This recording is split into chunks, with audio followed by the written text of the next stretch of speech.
જય સ્વામિનારાયણ.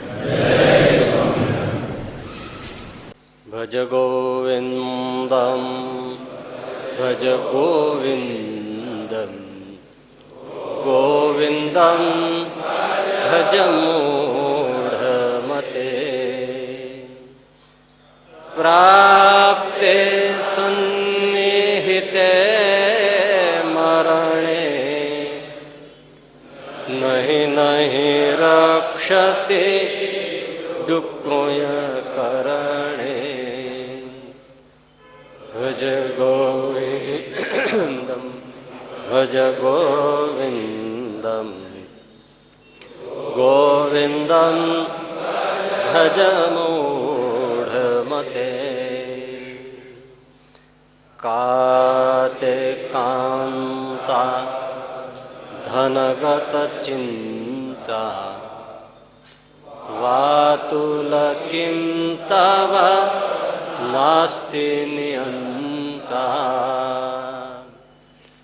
ક્ષણમપી સજ્જન સંગતિરેકા ભવતી ભવાર્ણવ તરણે ભજ ગોવિંદમ ભજ ગોવિંદમ ગોવિંદમ ભજ મૂઢમતે ભજ ગોવિંદમ ભજ ગોવિંદમ ગોવિંદમ ભજ મૂઢમતે. શ્લોક ચાલે છે. કાતે કાંતા ધનગત ચિંતા વાતુલ કિમ તવ નાસ્તિ નિયંતા. શંકરાચાર્યજી કહે છે કે વાતુલ એટલે હે વ્યાકુળ જીવ, તું શા માટે સ્ત્રી ધન વગેરેની ચિંતા કર્યા કરે છે? શું કોઈ આ વિશ્વમાં નિયંતા ઈશ્વર નથી? તારો કોઈ નિયંતા નથી?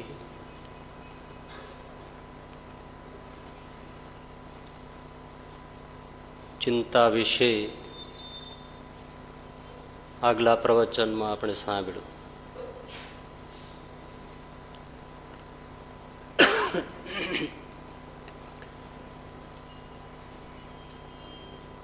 ચિંતા બહુ જ બુરી બલા. કોઈના મનમાં ચિંતા ઘૂસી જાય પછી એ ના બરાબર જમી શકે, ના બરાબર સૂઈ શકે, ક્યાંય ફાવે નહીં, મનમાં બેચેની રહે, ભાગી જવાના વિચાર આવે, આત્મહત્યાના પણ વિચાર આવે અને ઘણા આત્મહત્યા કરી પણ લે. એ બધા ચિંતાના પરિણામો છે. ચિંતા બે પ્રકારની છે. એક વાસ્તવિક ચિંતા અને બીજી કાલ્પનિક ચિંતા.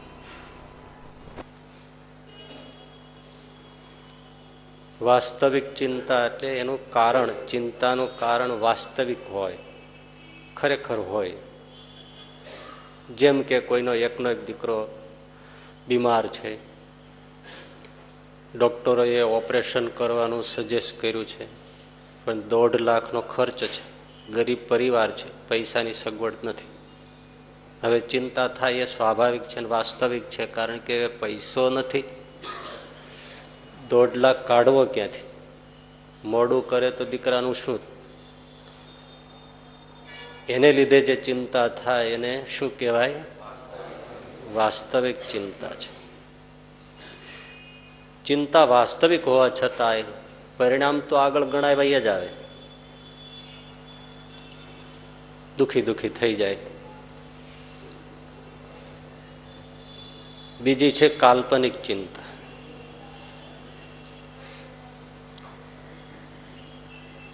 એનું કારણ કલ્પનામાંથી ઊભું થયેલું હોય. જેમ કે 12 સાયન્સનો વિદ્યાર્થી એમ વિચારે કે અત્યારે તો મારી તબિયત સારી છે, પણ હવે પરીક્ષા 2 મહિના પછી આવે છે, હું બીમાર પડી જઈશ તો મારું આખું વર્ષ બગડી જશે, મારું ભાવિ શું, મારા ફ્રેન્ડ્સ બધા આગળ નીકળી જાય, હું એકલો થઈ જાઉં, ઘરમાં મમ્મી પપ્પા બધા ઘોડે ધકે. વળી એવી ચિંતા થઈ આવે કે અત્યારે તો મને બધું યાદ છે, પણ હવે અત્યારે લખવાટાણ યાદ નહીં આવે તો ના. આ બધું હોય છે વાસ્તવિક. આવા કાલ્પનિક એને બહુ ચિંતા હોય છે. તો આપણે એ સ્ટુડન્ટ્સને મળો ત્યારે ખબર પડે. ને બહુ છે 12 સાયન્સ ને આ બધામાં એને હોય છે આવું. પણ હકીકતમાં હજી આવ્યું નથી, અને કંઈ આવે આવું થાય એવી કોઈ શક્યતા 100% નથી, પણ એને થઈ જાય છે. એને લીધે એ પછી સૂઈ શકતો નથી, જમી શકતો નથી, મન દઈને અભ્યાસ કરી શકતો નથી, તબિયત બગડી જાય છે. એ બધા દુઃખ ઊભા થાય છે. દુઃખ આવ્યું નથી, મનમાં ઊભું કર્યું છે. આને કહેવાય કાલ્પનિક ચિંતા.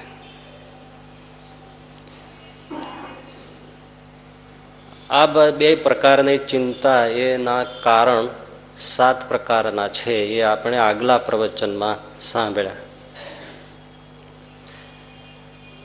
હવે એના ઉપાય શું? તો પહેલી વાત, ચિંતા છે ને એ બહુ જ સારામાં સારી ચીજ છે. ચિંતા ખરાબ નથી. કોણે કીધું? કોણે તમને કીધું ચિંતા ખરાબ છે? આ લઈ આવો એને. કોણે કીધું? તો ચિંતા બહુ જ સારી ચીજ છે. ચિંતા ન થાય તો ભૂંડામાં ભૂંડી બાબત છે. હા, ખરેખર. જુઓ, આ દેશના વડાપ્રધાન કોણ છે? મનમોહનસિંહજી છે ને. હવે એ આ દેશના પ્રજાના જાનમાલની ચિંતા ન કરે તો શું થાય? ના, વિચારો. તમે કહેતા હતા ખરાબ છે, આમાં ક્યાં ખરાબ છે?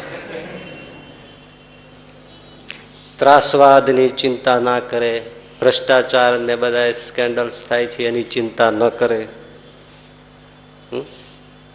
લોકોના આરોગ્યની ચિંતા ન કરે, આંતરિક સુરક્ષાની ચિંતા ના કરે, ચીન, પાકિસ્તાન, બાંગ્લાદેશ એ વગેરેની સરહદોની ચિંતા ના કરે, ત્રાસવાદની ચિંતા ના કરે, તો આપણું શું થાય? ચિંતા કરે વડાપ્રધાન દેશના પ્રજાજનોની, દેશની, આ મોંઘવારીની, ભાવ વધારાની, આ ડુંગળી બટાકાની, બધા એ ચિંતા કરે એ સારું કે ન સારું? કયો સારું. જો એને ચિંતા થાય જ નહીં તો દેશની બહુ ભૂંડી હાલત થઈ જાય. એટલે ચિંતા તો બહુ જ સારામાં સારી ચીજ છે, હોવી જ જોઈએ, થવી જ જોઈએ.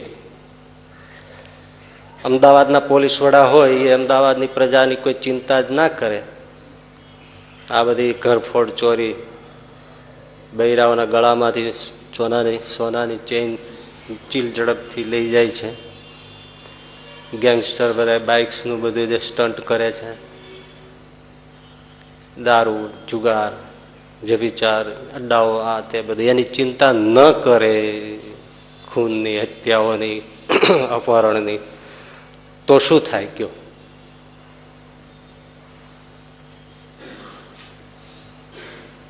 ચિંતા કરે એ સારી બાબત છે ને. પોલીસ વડા ચિંતા સારી ચીજ છે. ઘરનો વડીલ છે એ એમના પરિવારની ચિંતા ના કરે તો શું થાય?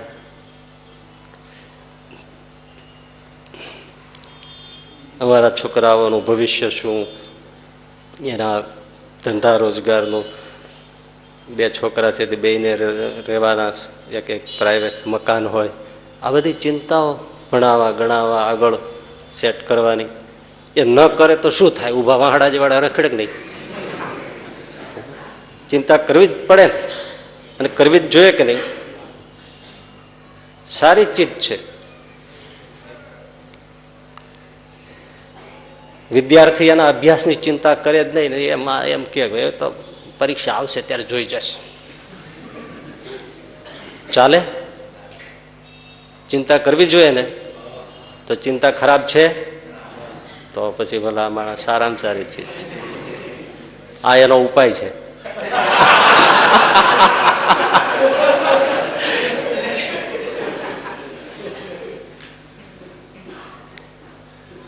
ખરેખર ચિંતા સારી ચીજ છે, બેશક સારી છે, પણ થોડો સમય માટે રહે તો જ સારી છે. પછી એ ચિંતા જીવ કોરવા માંડે અને કોતરી ખાવા માંડે, ચૂડેલની જેમ વળકી જાય, તો એ ચિંતા ભયંકર છે. બાકી ચિંતા હોવી એ સારી છે.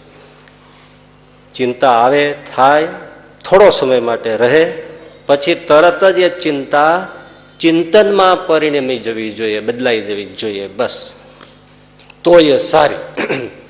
ચિંતા વગર ક્યારેય ચિંતન પેદા થતું નથી. એટલે તમારે ગાડી સ્ટાર્ટ કરવી હોય તો સેલ્ફ મારો ને,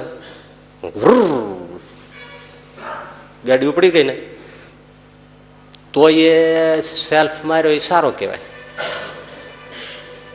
ચિંતા સેલ્ફ માર્યો, ચિંતનની ગાડી શરૂ, એટલે કામ બરાબર. પણ હવે આ ચિંતા સેલ્ફનું જ કામ કરવું જોઈએ, પણ પછી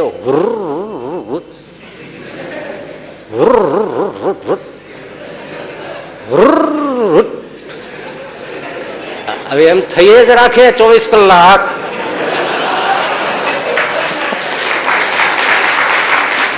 તો એ ચિંતા સારી નથી. ચિંતા ફક્ત સેલ્ફ મારવાનું જ કામ કરવી જોઈએ, પછી એનું કામ પૂરું. ગાડી ઉપડી ગઈ, કઈ ચિંતન નહીં. બસ ચિંતનમાં બદલાઈ જાય એટલા પૂરતી ચિંતા કામની, ઉત્તમ.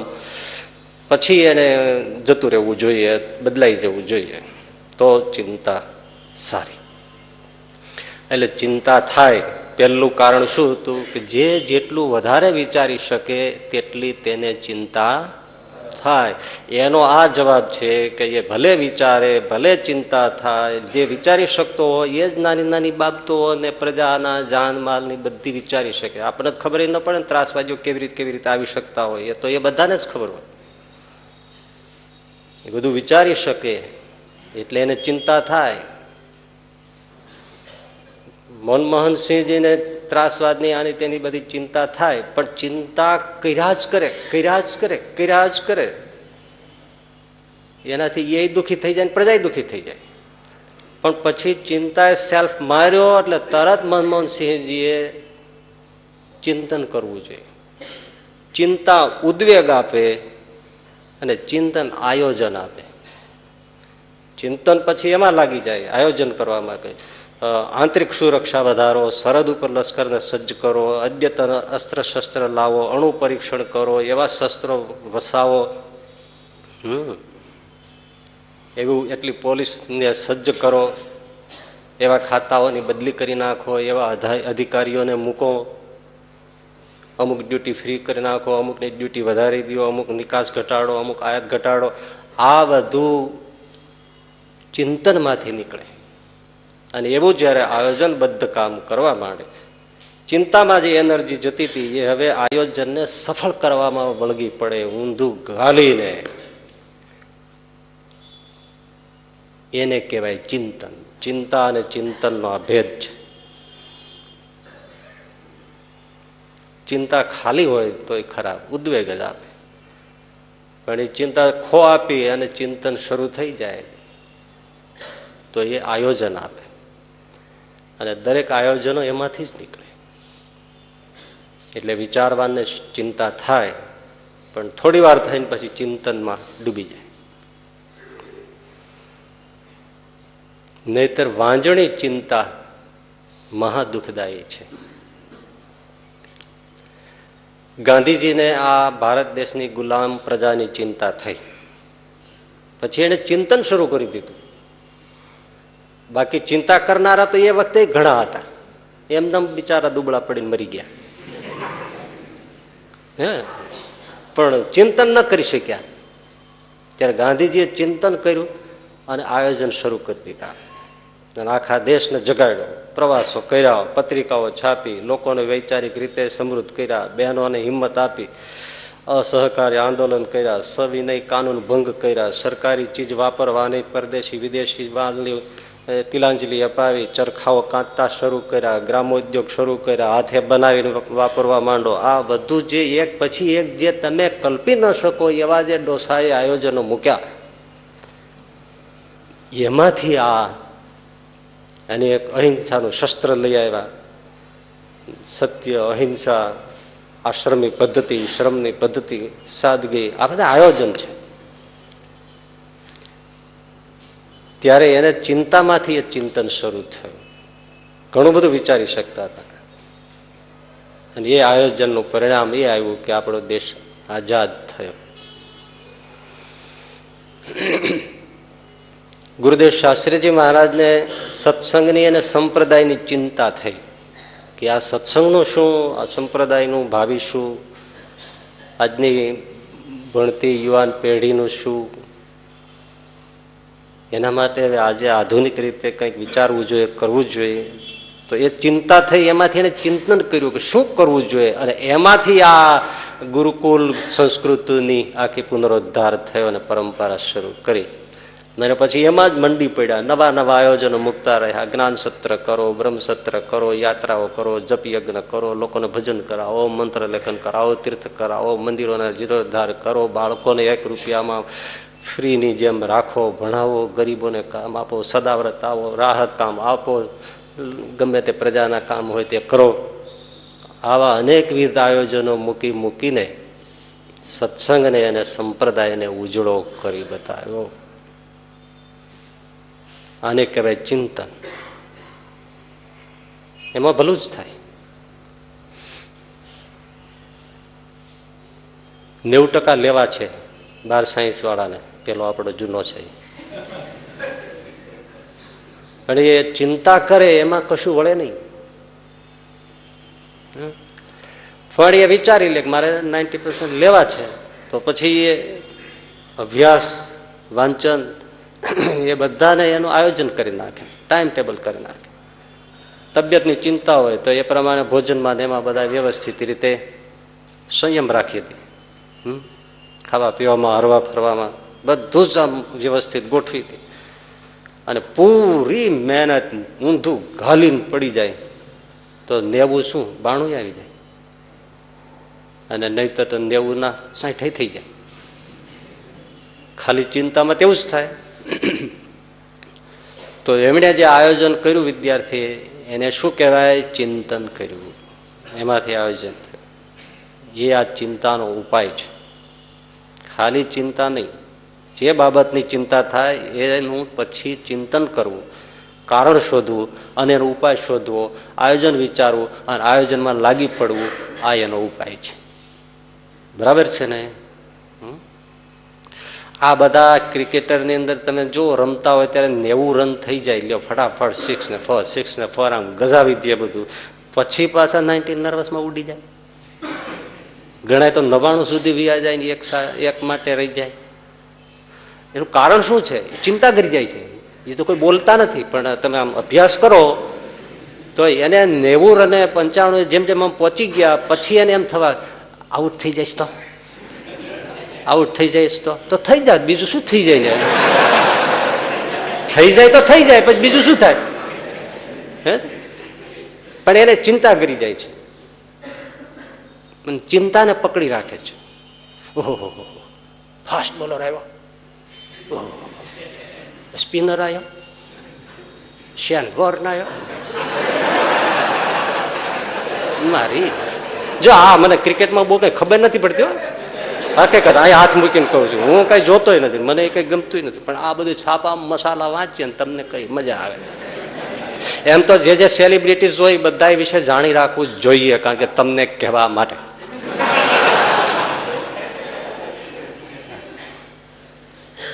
તો એ ચિંતામાં પડી જાય છે, એટલે પછી ધ્રુજવા માંડે છે અને નિર્ણય એટલે જજમેન્ટ બોલ નથી લઈ શકતો, એટલે આઉટ થઈ જાય છે. નહીં તો 90 સુધી એને કાંઈ પેચોટી ગઈ નહીં. હે પણ પડી જવો જોઈએ તો 15-20 પડી જવો જોઈએ તો 90 સુધી વયો ગયો. હવે એનું શું થઈ ગયું? હવે દર અને એવાને કરવા એટલે શું? બધા લગભગ બોલર જોડી નાખ્યા હોય. નવો તો કોઈ આવ્યો ન હોય, અને નવો આવ્યો હોય એ તો એના માટે ઈઝી થઈ જાય. પણ એ 90 પછી જ કંઈક થાય છે. કેમ? ચિંતા કરી જાય છે. પણ જે ચિંતાને તરત ચિંતનમાં બદલી નાખે છે એ જીકી દે. એનું ચિંતન હોય એટલે તરત આયોજન કરે, બરાબર છે, કોણ આવ્યો છે, હા, એની કઈ કઈ ટેકનિક્સ છે બોલ ફેંકવાની, બરાબર. આ 3 પ્રકારની છે. આમ ફેંકશે તો અહીં ગ્રાઉન્ડમાં કોઈ ઊભો છે ફિલ્ડરમાં? નહીં. આ બાજુ નાખવો પડે તો અહીં કોઈ છે? નહીં. હવે પાછળ આ બાજુ આમ કરીને આમ ભરીને ઠોકી દીધો હોય તો આમ વયો જાય.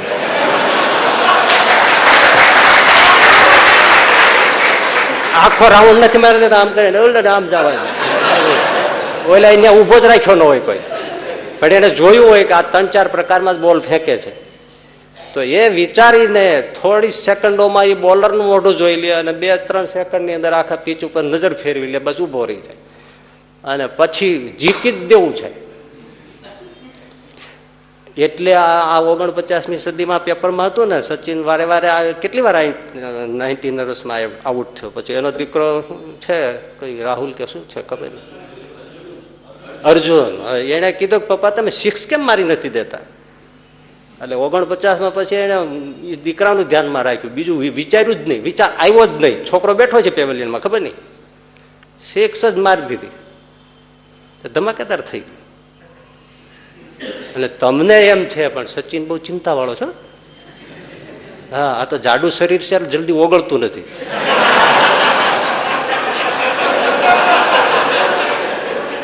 બાકી અખબારમાં મેં વાંચ્યું છાપામાં કે એની પત્નીનું એવું નિવેદન હતું કે જયારે બહુ મહત્વની વનડે કે એવું રમવાનું હોય છે ત્યારે એ રાત્રે ઊંઘી શકતો નથી પૂરો, અને પૂરો ખાઈ શકતો નથી અને ચિંતામાં પડી જાય છે. આ એની આદત છે. એટલે એ છે ખરું, પણ ચિંતન પછી હવે એના લક ને થોડીક આવડે હોશિયારી છે, એમ તો કઈ કેવું પડે, master blaster world of 1st નંબરનો છે, એટલે એટલું તો રમી જ જાય ને. પણ જો એ સાવ એનો ચિંતા વગરનો સ્વભાવ હોય તો અત્યારે છે ને એનાથી 1.5 તો એને રેકોર્ડ સ્થાપિત દે, એટલું તો થાય, અને ચિંતા પાડી દે. એટલે આને ચિંતન કર્યું કહેવાય કે ક્યાં શું કેમ કરી લેવું, અને એના ઉપર ધ્યાન આવે ને એટલે પેલું જતું રહે, પછી ચિંતા જતી રહે, ધ્રુજવાનું ડર એ બધું જતું રહે, પછી કાર્યમાં લાગી જાય. આ એનો ઉપાય છે, ચિંતન કરવું, ચિંતાને પકડી ન રાખે. એક રાજા હતો, એને એક અધિકારીએ કંઈક ભૂલ કરી, અને રાજા બહુ મગજનો તેજ, સીધો ફાંસીની સજા ફટકારી દીધી. ભૂલ પડી, પણ હવે બસ આવતીકાલે ફાંસી માચડે ચડાવી દેવાનો, જાહેર માચ. તો ઓલો અધિકારી મોત આવી ગયું, પણ અધિકારી ચિંતા કરનારો નહોતો, એ ચિંતન કરનારો હતો, એને જરાય અસર ના થઈ. બોલો, નિરાયતે સુઈ ગયો, થોડી ક્ષણો ચિંતા આવી, સુઈ ગયો. સવારે સમય થયો અને ફાંસીને માચડે લઈ જવામાં આવ્યા, અને રાજા પોતે છે, બીજા દીવાનો છે, આ છે બધા, અને છેલ્લી ઈચ્છા પૂછવામાં આવી કે તમારી છેલ્લી ઈચ્છા પૂરી કરવાનું બધું હોય ને. એટલે આમણે કીધું મહારાજાને કે સમ્રાટ, છેલ્લી ઈચ્છા છે, પણ તમે થોડા બધા અધિકારીઓને આઘા કાઢો તો હું તમને કાનમાં કહી દઉં. હલો બધાને આઘા કાઢ્યા. સમ્રાટને કીધું, છેલ્લી ઈચ્છા મહારાજ તમારા લાભની છે. મારા લાભની શું છે? મને તમે મારી નાખો ને એમાં મને જરાય તકલીફ નથી, છૂટ્યા. પણ મહારાજ મારી પાસે એક વિદ્યા છે ને, એ વિદ્યા તમારે કામની છે, એ શીખવાડ્યા વગર હું જાઉં છું, એટલે વિદ્યા મારી સાથે જતી રહેશે ને એની મને ચિંતા છે. તો સમ્રાટ કે એવી કઈ છે? અરે તમારે બહુ કામની છે. એ એવી છે કે તમારે જ્યારે અદૃશ્ય થવું હોય ત્યારે અદૃશ્ય થઈ શકો, અને જ્યારે તમારે પ્રગટ થવું ત્યારે પ્રગટ થઈ શકો. અને તમારે બહુ કામ નહીં, ક્યાંય તમારે ગુપ્ત જવું હોય તો તમે હું ઔષધ તૈયાર કરી દઉં એના વૃક્ષના નાના છોડના ફળનો, એનો રસ પીવો, ફળનો રસ પીવો એટલે તમે અદૃશ્ય થઈ જાઓ, અને એના પત્તાનો રસ પીવો એટલે તમે પ્રગટ થઈ જાઓ. આવી એક ઔષધિ છે. તો એ ઉગાડી અને એ બધી વિધિ હું તમને શીખવી દઉં અને તમારા કામની છે. હવે આ કોને ના ગમે? એટલે સમ્રાટ કે આને સમય કેટલો લાગે? 2 વર્ષ લાગે. 2 વર્ષ? 2 વર્ષ લાગે? હા, 2 વર્ષ તો લાગી જાય મહારાજ. જો એમાં એવું છે કે એ ઘણી બધી વસ્તુઓ માગે છે એ બધું થાય. જો તમારે આ વિદ્યા જોઈતી હોય તો ના, આપણે જોઈ જ છે, પણ તું આ ભાગી જવાનું આ બધા આયોજન છટકવાનું એના માટે તા નથી કરતો. એ છે જ નહીં એવું. તમ તારે મને મારા ફેમિલી સાથે નજરકેદ રાખી દો, પૂરી ચોકી ગોઠવી દો, ક્યાં જવાનો હું? એ બરાબર છે. અને 2 વર્ષ પછી ન થાય તો ફાંસી તૈયાર જ છે ને. તો હું ક્યાં ભાગી ગયો છું? મારી નાખજો. સમ્રાટ કે વાત બરાબર છે. છોડી મૂક્યો અને ઘરે મોકલી દીધો ને આખી સિક્યુરિટી ગોઠવી દીધી. એની પત્નીને બધી આ ખબર પડી. એની પત્ની કે ટપુ તને આ કઈ આવડતું તો નથી, અને તું કે છો કે હું આવી રીતે અદ્રશ્ય થવાની કળા છે એ જાણું છું? કાંઈ જાણતો નથી. નહીં તો હું ધોકાવાની થઈ હોત તો ભાગી ન જા. એટલે તને કઈ આવડતું નથી ને આ તમે શું કર્યું? આ તો ઉપર ઉલટાના તને તો મારી નાખશે 2 વર્ષ પછી, પણ અમને મારી નાખશે. અરે તને ગાંડી ખબર ના પડે. 2 વર્ષમાં ઘણું બધું થઈ શકે. ચિંતન કર્યું, જો એને આયોજન કર્યું. જો પેલા તો હું રાજાને લિસ્ટ આપવાનો છું. આ વનસ્પતિ ઉગાડવા માટે 108 તીર્થના જળ, 7 સિંધુઓના જળ, વરસાદના 9 નક્ષત્રના વરસેલા વરસાદના પાણી.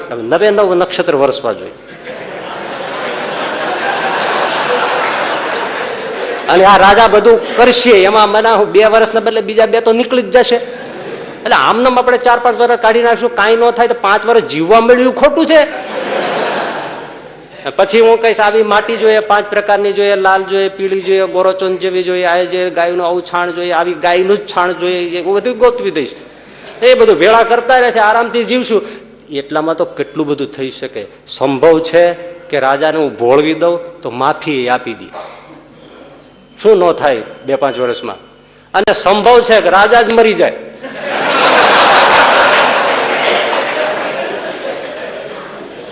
અને સંભવ છે કોઈ બીજો રાજા ચડાઈ કરે તો આખું શાસન બદલાઈ જાય. કેટલું બધું થઈ શકે આમાં. અને સંભવ છે સિક્યુરિટી વાળાનું ફોડી નાખવું, એ આપણને જવા દે. અને કદાચ ખોલતા ખોલતા વિદ્યા જડીએ જાય કે બધું જ થઈ શકે. તમારે થવા દો ને. આને શું કર્યું કેવાય?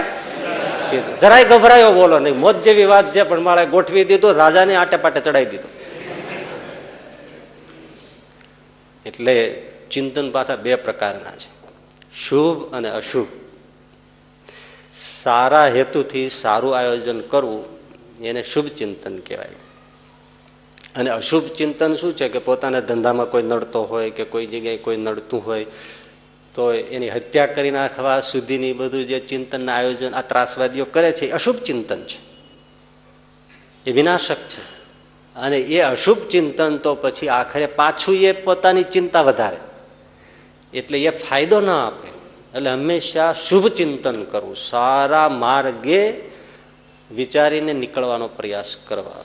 પૈસાની જરૂર છે 1.5 લાખની ઓપરેશન માટે, તો કોની કોની પાસે જઈ શકાય એમ છે, શું શું વેચી શકાય એમ છે, કે જે તે પ્રકારે બધું કરી શકાય એમ. ક્યાં લોન લઈ મળે, બીજું ત્રીજું આ એ બધું વિચારી શકાય. પણ એના માટે ચોરી કરવા ન નીકળાય. એ આયોજન તો છે જ વિચારેલું, તો એ અશુભ ચિંતન છે. એટલે શુભ ચિંતન કરવું. આ જે વૈચારિક રીતે વધારે ચિંતિત છે એનો આ ઉપાય છે કે એને હંમેશા થોડી વાર ચિંતાને રાખીને પછી એને ચિંતનમાં બદલવી. બીજું કારણ હતું યાદ, જેટલી આકાંક્ષા, ઈચ્છા, મહેચ્છા, મહત્વાકાંક્ષા, એમ્બિશન જેટલી વધારે એટલી ચિંતા વધારે, એટલી વધારે. એમાં શું કરવાનું? ઈચ્છા, મહેચ્છા, આકાંક્ષા, મહત્વાકાંક્ષા, એમ્બિશન હોવી જરૂરી છે, એ બહુ સારી છે. કઈ લક્ષ્ય જ ન હોય જીવનમાં તો શું આંટા માર્યા રાખે ચારે બાજુ. લક્ષ્ય મૂક્યો હોય જીવનમાં, કંઈક આકાંક્ષા સ્થાપી હોય તો પુરુષાર્થ એક સીધી લાઈનમાં થાય અને સમય અને શક્તિનો વ્યય ન થાય, સંપત્તિનો વ્યય ન થાય. એટલે લક્ષ્ય તો હોવું જ જોઈએ કે આટલું કરવું છે. પણ એ ચિંતા આપે ક્યારે? કે લક્ષ્ય આપણી પહોંચની બહાર હોય, રીચેબલ હોવું જોઈએ, પહોંચમાં હોય એવું એમ, એવું લક્ષ્ય, એવી એમ્બિશન રાખવી એ ઉત્તમ છે. પણ લટકી જવાય એટલું બધું ઊંચું રાખી દેવું, એતા પાઉં પસારીએ જઈતી લંબી સો. શિયાળો છે, ઠંડી લાગે, પગ લાંબા કરાય, પણ કેટલા? જેટલું ગોદડું હોય એટલા. ગોદડું ટૂંકું હોય તો પછી ગોઠણ વાળીને સૂઈ જવાય, નહીં તો પગ બહાર નીકળે તો ઠંડી લાગે, ઠંડી લાગે શરદી થાય, શરદી થાય મરી જાય. એટલે પોતાની મર્યાદામાં લક્ષ્ય રાખવું, આકાંક્ષા, મહત્વાકાંક્ષા જે રાખવું તે. હવે અહીંયા ભણવાના ઠેકાણા ના હોય અને કઈ માથામાં સૂજ પડતી ન હોય કે મારે અમેરિકા જઈને MBA થવું, રવા દે તું. તો થોડા વર્ષ પહેલા એક છોકરો સત્સંગીનો આમ ઓળખીતો આવ્યો, મને કે તમે મને રવિવારની સભામાં 1 કલાક આપો. મેં કે તાર શું બોલું છું? મને કે આ સત્સંગ બગડી ગયો છે, આપણે સુધારી દેવો છે, આમ કરવું છે, તેમ કરવું છે, કાગળિયો કાઢ્યો. મેં કીધું બધું બરાબર છે, પેલા તું સારો સત્સંગી થા, પછી બીજું વાત કરશું. આજે એ વર્ષ થઈ ગયા 7-8, નામ લેતો નથી. એવો ગૂંચવાઈ ગયો છે ને એના ઘરમાં જ, તો સત્સંગની કાંઈ ચિંતા જ કરતો નથી કે એ જે થવું થાય. ગેસના બાટલા લાવવાની તેવડ નથી. એટલે ઊંચા લક્ષ્ય પહોંચી ન શકાય એવા ક્યારે જીવનમાં રાખીને દુઃખી થવાય ના. આપણે શાહબુદ્દીનભાઈ છે ને ઓલા ધીરુ કાપડિયાની વાત કરે કે અમારા ગામનો ધીરુ કાપડિયા, એની જ્ઞાતિમાં એ જમાને ગ્રેજ્યુએશન પૂરું કર્યું, એને ફૂલ ગ્રેજ્યુએટ. હવે એની જ્ઞાતિમાં કોઈ એટલું નહીં ભણેલા અને પેલો વેલો ભણ્યો આટલું. અને પછી સગાઈની વાત આવે એટલે બસ એ લાંબુ પાછો સાહિત્ય MA આર્ટ્સમાં થયેલો, વિથ ઇંગ્લિશ, વિથ સંસ્કૃત, આવું બધું. જ્યારે ત્યારે બધું એમ જ કીધે રાખે કે કન્યા કમસે કમ ગ્રેજ્યુએટ તો હોવી જ જોઈએ. પણ હવે જ્ઞાતિમાં કોઈ નથી, મળે ક્યાંથી? એ ખોલતા ખોલતા 6 વર્ષ નીકળી ગયા. 6 વર્ષ એટલે કેટલું કહેવાય.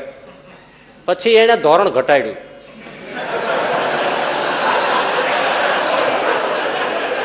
કાંઈ વાંધો નહીં કે કન્યા કમસે કમ 12 ભણેલી હોય તો ચાલશે.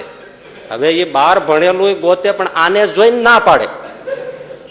એમાંય 2-4 વર્ષ ગયા પછી કે મેટ્રિક 10 પાસ હોય તો ચાલશે. તને ચાલશે પણ હામા વાળાને કોઈને ચાલતું નથી. તને અડધા ધોળા આવી ગયા. જોવા જા તો એમ થાય છે કે વડીલ છે, દીકરાને જોયા પછી નક્કી કરી આને વડીલ માને.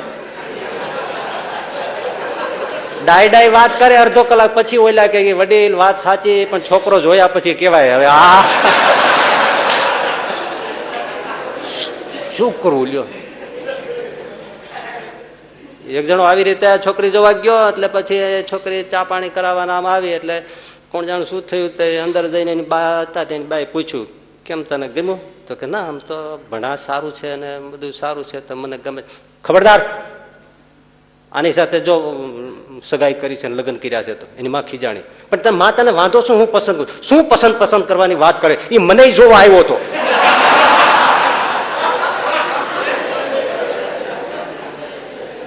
એટલે ઓલા પછી SSC રાખ્યું, એમાં પાછા 3-4 વર્ષ નીકળી ગયા. પછી કે પ્રાથમિક હોય તો ચાલશે. તો પ્રાથમિક ક્યાં એને મેળ પડે? હોય પ્રાથમિક વાળા ઘણા, પણ હવે આને જોવો જોઈએ ને. અત્યારે એને 42મું વર્ષ ચાલે છે અને એ એમ કે છે કે કન્યાને અક્ષર જ્ઞાન હું આપીશ.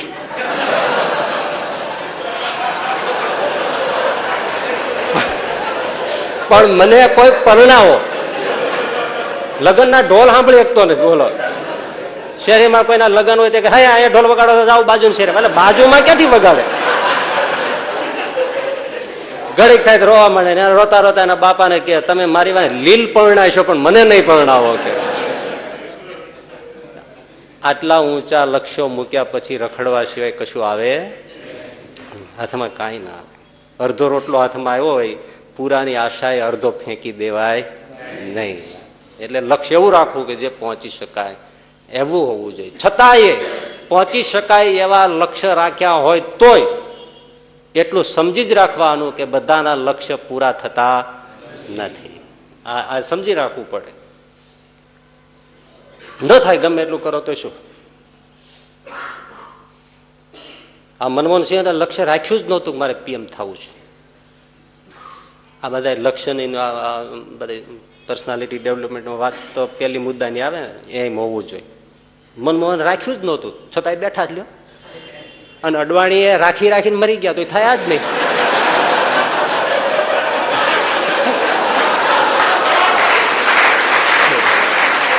સામે બે છે, તમે જો એ થવાનો થયો ને થવાના નહીં. હવે બોલો ખરેખર લક્ષ્ય રાખેલ થઈ જ જાય એવું બને?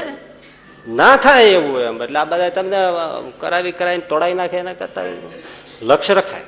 ગીતામાં ચોખ્ખું કીધું છે, દેશ, કાળ, બુદ્ધિ, પુરુષાર્થ અને ભાગ્ય 5 વસ્તુ મળે ત્યારે કોઈ પણ કાર્યની સિદ્ધિ થાય છે. એ વગર થતી નથી. નસીબમાં હોય ત્યારે પાઘડી વાળો બેહે. હા, અને આનું નસીબ ફૂટલું તો ત્યાં જઈને મજાર ઉપર જઈને ચડાય એવો કઈક પછી ગયું બધું ફૂટી ગયા એના તો શું સવાલ. રાખ્યા જ હોય, સારા હોય, પહોંચી શકાય હોય. નાયબ વડાપ્રધાન થઈ ગયો, એ વડાપ્રધાન થતા વાર શું લાગે એને? પણ આટલાથી જ પહોંચતું નથી, પતતું નથી. એટલે વિચારી લેવું આપણે. પેલા શિયાળની વાત આવે છે ને કે ગ્રેફ્સાર શાલ, બસ પછી મોજથી પૂછડી પટપટાવતું જતું રહ્યું. ન પહોંચાડો તો કઈ નહીં, જવા દો, હાલો. શું કહેવાનું? દ્રાક્ષ ખાટી છે યાર, આપણે જવું જ હોય અમેરિકા, ન જવાય તો કે ત્યાં બગડી જવાય, ના જવાય જ નહીં. દેશ સારો નહીં, આ દેશ જ ઉત્તમ છે. હા, એ વાત સાચી. આપણે કોઈ કાળા હોય ને એને કે તમે કાળા બહુ છો, તો કે ધોળા તો ગધેડાય હોય. હે ચાલો, એક આવડો ટાબરિયો છોકરો એક દુકાને આવીને ઉભો રહ્યો.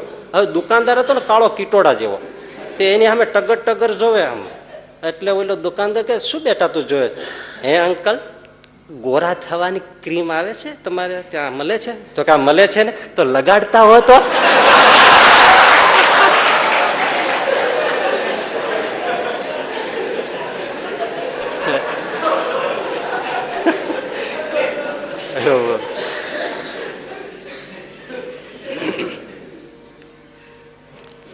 એટલે પછી એમ કરીને કાઢી નાખવાનું હોય. બધું કઈ આપણું પૂરું થાય નહીં. થોડા વખત પેલા જોવાની સત્સંગી ભરેલો પરણેલો મારી પાસે આવીને બેઠો.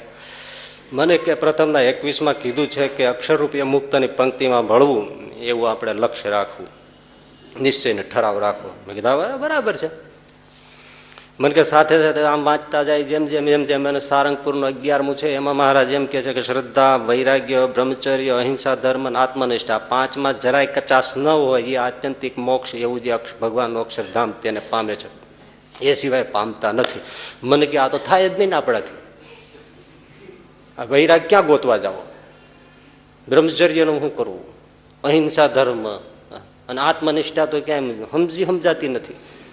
તો આપણાથી તો જવાય જ નહીં ને અક્ષરધામમાં. મેં કીધું આમાં કીધું છે એ પ્રમાણે ના જવાય. તો આ મારું શું થાય છે એ કે મને બહુ ચિંતા થાય છે. ખરેખર હોય કે આપણે પછી ભટકી જાય ને પછી આવું થઈ જાય ને કઈ લટકી જાય. ને કે ભગવાન બીજો જન્મ આવે છે, એ જ તો ચિંતા છે ને કે બીજે જન્મે પછી આવો જોગ મળ્યો ન મળ્યો શું થયું? મેં કીધું આ જોગ મળ્યો છે એ ત્યાં નક્કી કરીને ગોઈતો હતો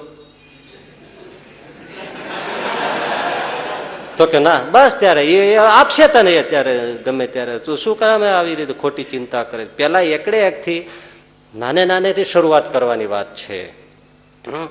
શિવાજી મહારાજ મોગલના સકંજામાંથી છટકીને ભાગ્યા, પછી એક ડોશીમાં ત્યાં રાતવાસો રહી ગયા, ભૂખ લાગી છે, ડોશીમાં ખીચડી પીરસી તરત બનાવીને. ત્યાં શિવાજી સરસ ખીચડીને વચમાં હાથ નાખ્યો, બળી જાય ને ગરમ ગરમ ખીચડી હતી. ડોસી જોઈને કે હોય ધડે ના, તું પેલા શિવાજી જેવું કરે છે. એને ખબર નહીં આ શિવાજી છે, એને કારણ છુપા વેશમાં હતા એટલે કે તું એ શિવાજી જેવું કરે છે.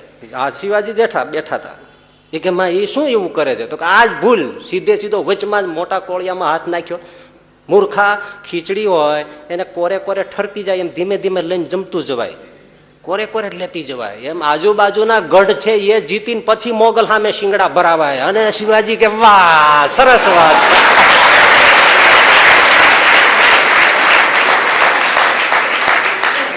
તો સીધો હાથ ઘોસી દો મોટા એમ પકડીને. સીધું અક્ષરરૂપ પંક્તિમાં ભળવું છે મુક્ત અમે સાચી વાત છે, પણ હવે એમ સીધી સીધું થોડું કરી જવાશે.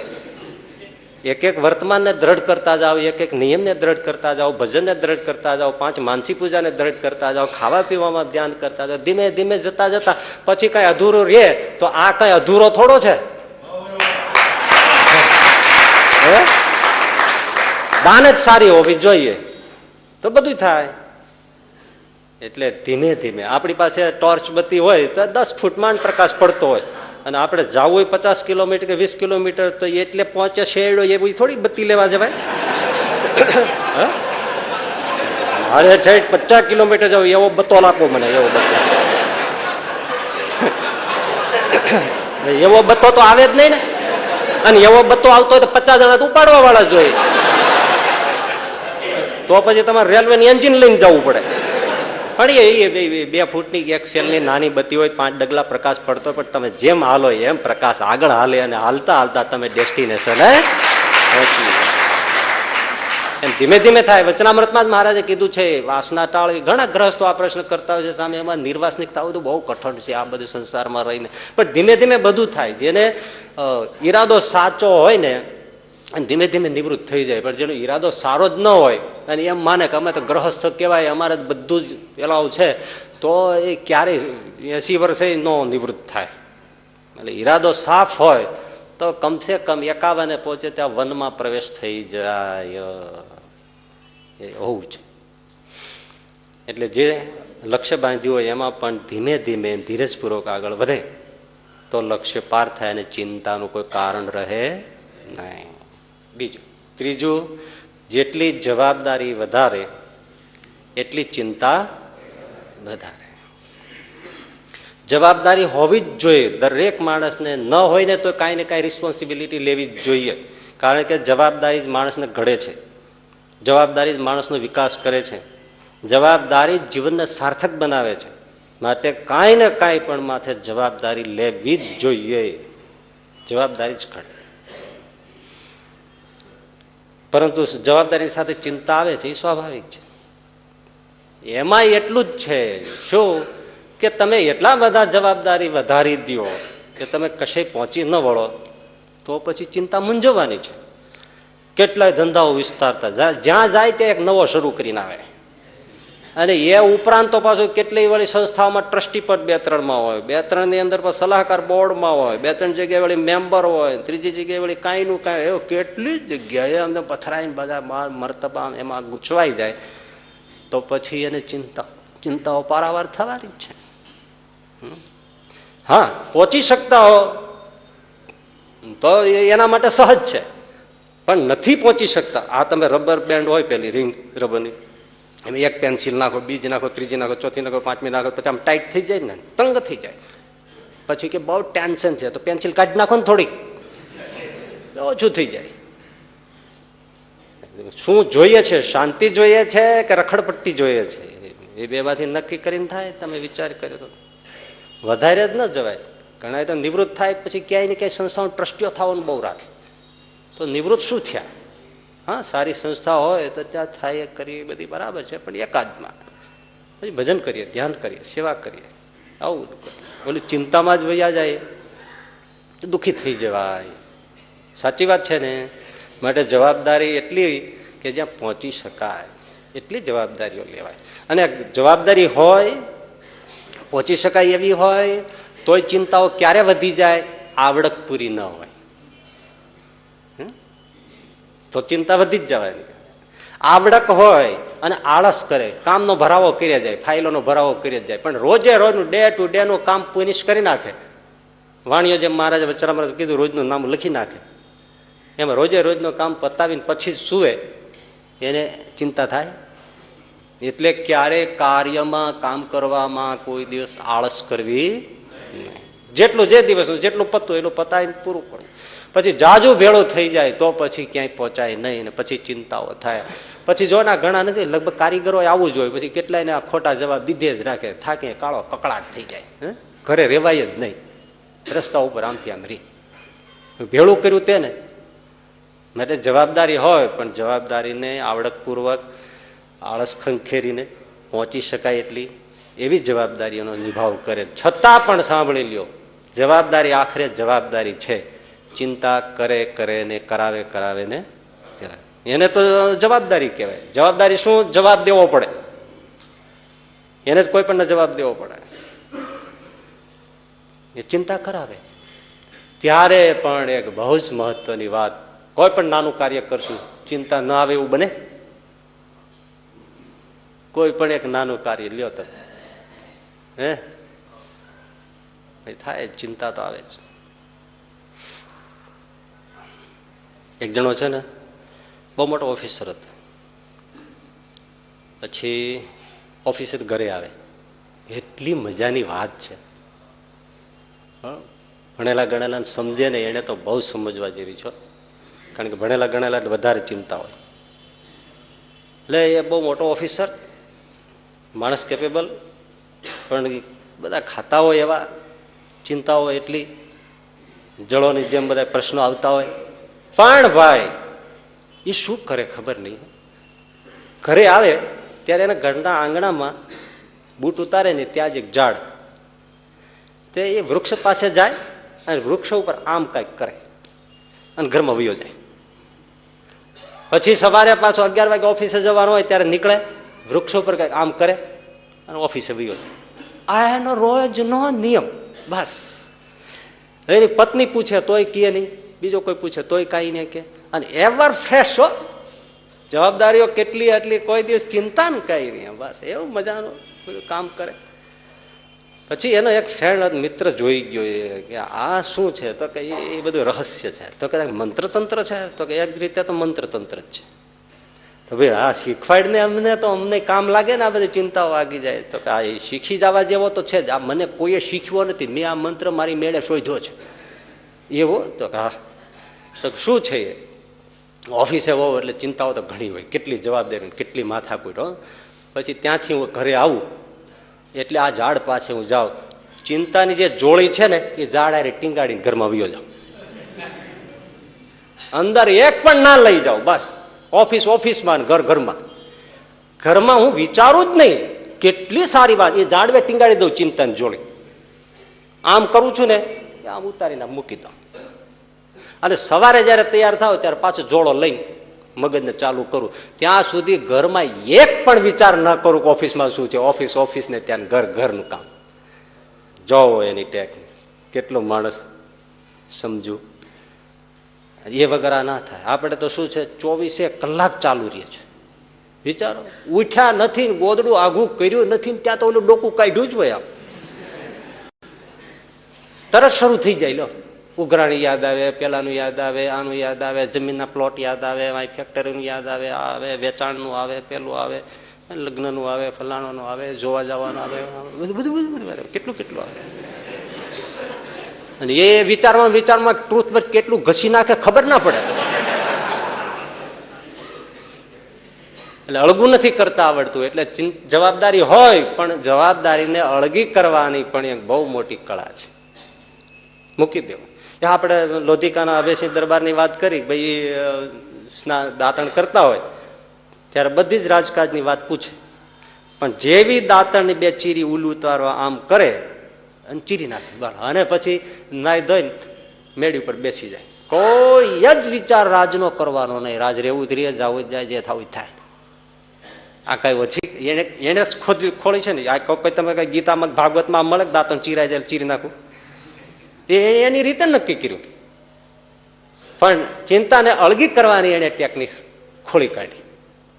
એ વાત એકદમ સાચી છે. એ જવાબદારીને એને નિભાવી લીધી, અળગી કરવી. આ જવાહરલાલ નહેરુ 1962માં ચીન સાથે આ ભારત હારી ગયું, પછી હતાશ થઈ ગયા અને ઉપાધિમાં ડૂબી ગયા અને એને બહુ આકરું થઈ પડ્યું, ડિપ્રેશન આવી ગયું. પછી માં આનંદમય મળવા ગયા, સ્પિરિચ્યુઅલ પર્સનલ એટલે ક્યાં ક્યાં મળ્યા. એટલે એમાં આનંદમય કે તમારી ઈલાજ તો થઈ શકે, દુઃખી થવાની જરૂર નથી. તમે 1 મહિનો સુધી રોજ 1 કલાક મારી પાસે આવીને બેસો, પણ નિયત સમય 5 તો 5, 4 તો 4, 6 તો 6 વાગે એક સમય નક્કી કરો, 1 કલાક બેસો મારી સામે, હું તમને આમાંથી બહાર કાઢી નાખું. તો કે ભાઈ મારી વાત સાચી, પણ હું વડાપ્રધાન, આટલી જવાબદારી, 1 મહિનો સુધી અને એક જ સમયે હું આવી ન શકું, ગમે તેમ ધારું તો હું એટલો ફ્રી નથી, કાંઈક દયા કરો. અરે તો 15 દિવસ આવો ને, લ્યો 15 દિવસે ના આવે, સમય આઘો પાછો થઈ જાય. તો ના, સમય નહીં આઘો પાછો, જે સમય નક્કી થાય એ જ સમયે તમારે આવવું પડે. ચાલો 7 દિવસ આવજો, 7 દિવસ હું એ કહી ન શકું તમને, હું આવી શકું. એકાદ દિવસ માટે આમ આવ્યું એમ આવી શકું. એકાદ દિવસ આવી શકો? હા, એકાદ દિવસ આવી શકો. તો એકાદ દિવસ માટે મારે તમારી એક જ ક્ષણ જોઈએ છે, કામ પતી જાય. તો એ તો હું આપી શકું, કાલે કહેતા કાલે આવી જાવ, બરાબર છે, આવી જાજો. પણ એ ક્ષણ એવી અખંડિત ક્ષણ જોઈએ. એટલે એ મારી સામે તમે બેસો અને હું તમારી પાસે ક્ષણ માગું, એ ક્ષણે તમે ન તો કોઈના બાપ હો, ન તો કોઈના દીકરા હો, ન તો તમે દેશના વડાપ્રધાન હો, ન કોઈ જાતની તમારી પાસે જવાબદારી હો, ન તમે ચીનથી હારેલા હો, કશું જ કાંઈ ન હોય, કેવળ તમારો સ્પિરિટ હોય. એવી તમે સ્થિતિમાં આવીને બેસો, એક ક્ષણમાં કામ કરી નાખું. એ તો મને આવડે નહીં, મારાથી થાય નહીં આ બધું ગૂંચળા આઘા કાઢવા. તો માં આનંદમય કે નહીં થાય.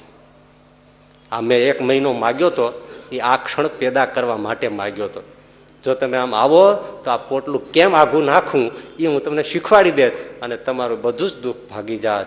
પણ એ જવાહરલાલ કરી શક્યા નહીં અને ત્યાર પછી ટૂંક સમયમાં જ મોત થયું.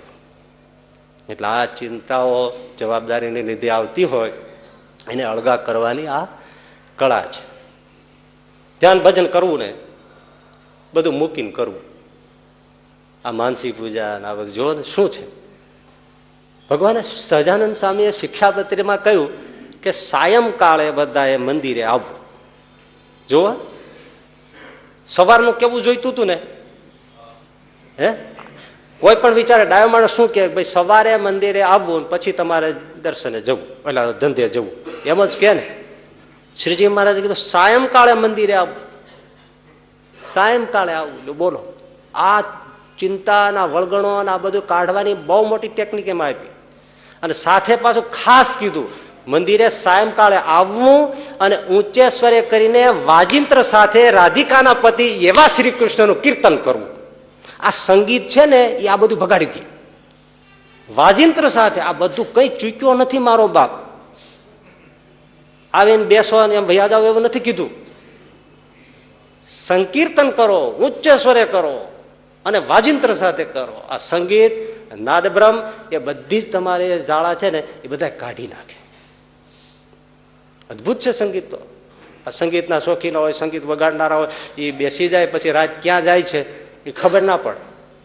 બોલો આ નારાયણ સ્વામી ભજની વયા ગયા તો એ મુંબઈ ગયા હતા અને એમાં રેકોર્ડિંગનું એનું હશે.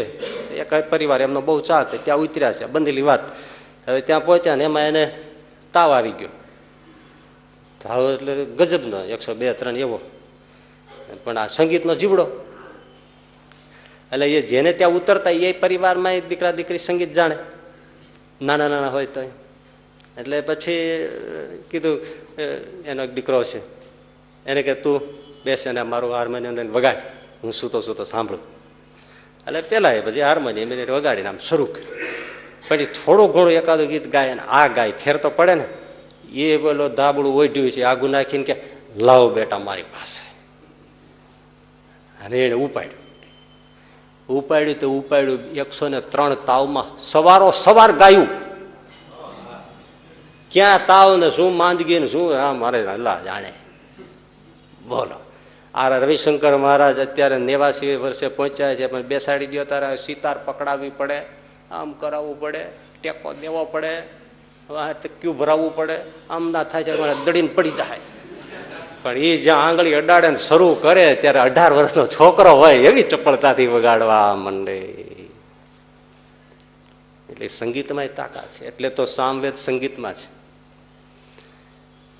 પણ આપણે તો એમાંય ટેન્શન ઘાલી દીધું છે. તમે જો આ ધૂન કીર્તન થતી હોય ને તો એ વાતું કરે પછી કઈક મજા આવે. આ બધું ક્યારે પૂરું થવાનું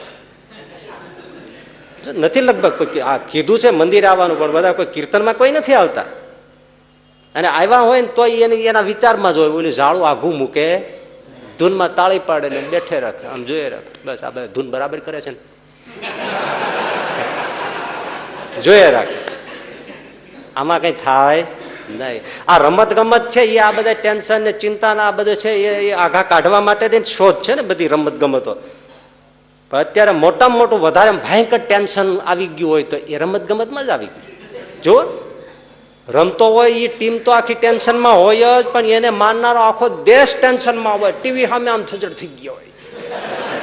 અને ઘણા ટીમ હારે તો આ મરી નથી જતા, એટેક આવી જાય. બોલો આનાથી મોટું ટેન્શન કયું?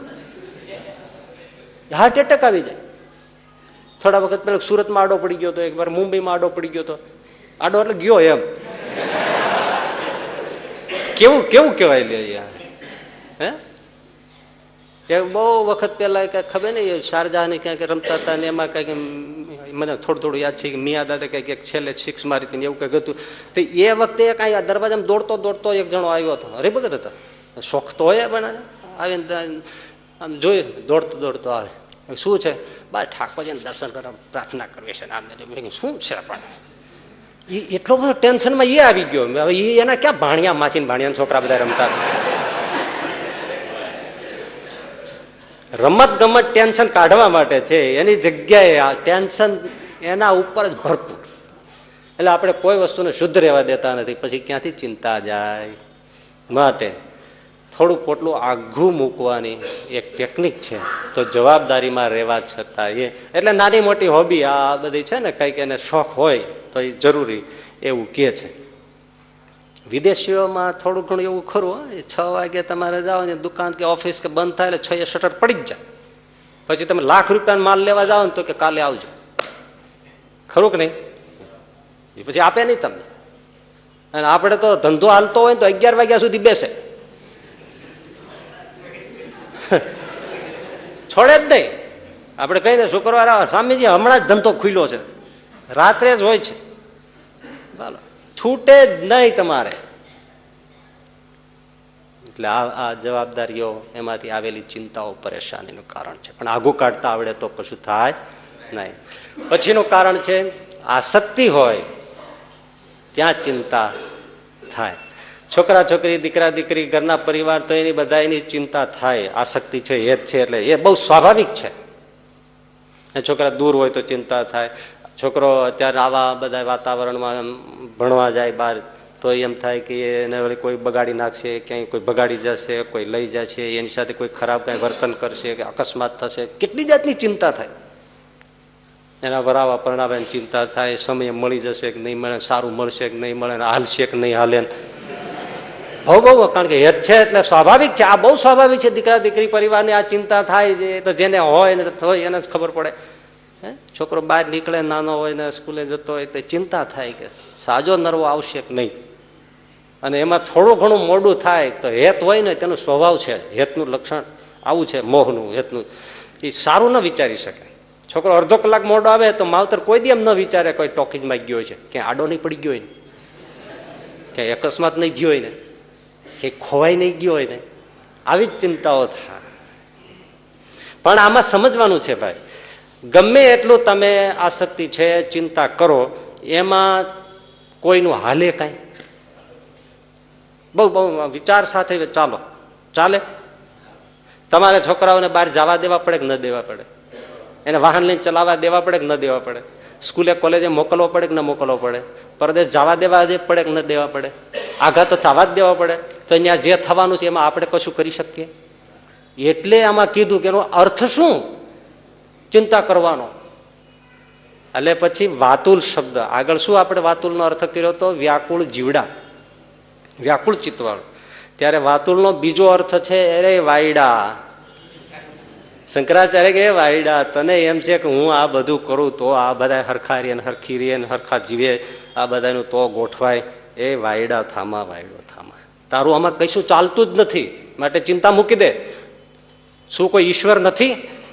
અને તારો કીધું તવ નિયંતા નાસ્તી, તારો કોઈ ઈશ્વર નથી એટલે તું ઈશ્વરને શરણે હજી ગયો નથી.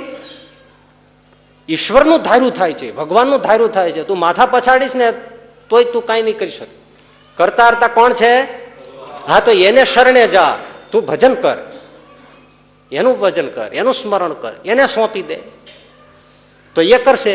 અને જેની ચિંતા છે એને પણ તું ભજન કરો દે, ભજનનો માર્ગ બતાવે તો ભગવાન એની રક્ષા કરશે.